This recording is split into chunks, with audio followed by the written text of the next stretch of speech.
ባሮችን እሳቸውን ተቀበል። ዘላለም ድነት የሚሆን ብርሃን ግለጽላቸው።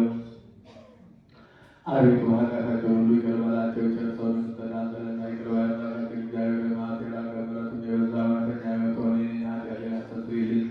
ወንዶችንና ሴቶችን ባሮችን ሁሉ ከመርገም ሁሉ አድናቸው። በቃላችን ቢሆን በሥራችን ቢሆን በሐሳባችን ቢሆን አቤቱ አንተን ብንበድል ተውልን፣ አስተሰርይልን። ኃጢአታችንን ይቅር በለን። አምላካችን እግዚአብሔር አንተ ቸር ሰው ወዳጅ ነህና አቤቱ ተመጠን አድርገን።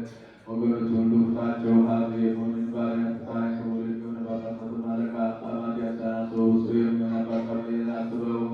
አምላካችን ሆይ ለብዙ ዘመናት ለዚህ ወራት በእውነትና በሰላም ጠብቅልን። አቤቱ ሀገራችን ኢትዮጵያን አስባት። የሚጠራውን ጸሎት ጋዘላት የጳጳሳቱን አለቆች ጳጳሳቱን የሚያስቆሙታሉ ቀሳውስትና ዲያቆናት ተናቢዎችን ባልቴቶችና አባትና የሆኑባቸውን ወንዶችና ሴቶችን ሽማግሌዎችና ልጆችን ክብርት በመትሆን በዚህች ቤተክርስቲያን ያሉትን የቆሙ ቤተክርስቲያን ወገኖች ሁሉ ክርስቶስን በማመን አጽናቸው። አቤቱ በቀናች ሃይማኖት ሆነው የሞቱትን ያረፉትን አባቶቻቸውን ወንድሞቻቸውን እህቶቻቸውን ሁሉ አስባቸው። ነፍሶቻቸውን በአብርሃም በይስሐቅ በያዕቆብ አጠገበን እኛንም ከኃጢአት ሁሉ ከመርገም ከበደል ሁሉ ከክህደትም ሁሉ በሐሰት ከመማልም ሁሉ ከመገለጥ ሁሉ አድነን። በክርስትና በርኩሰት ከአላውያንና ከአረማውያን ጋር አንድ ከመሆን አድነን።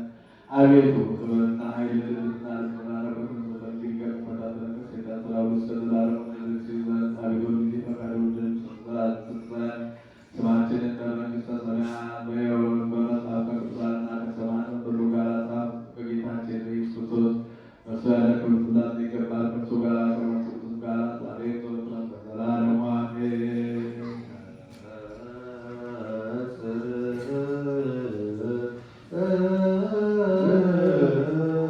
ቅዱሳን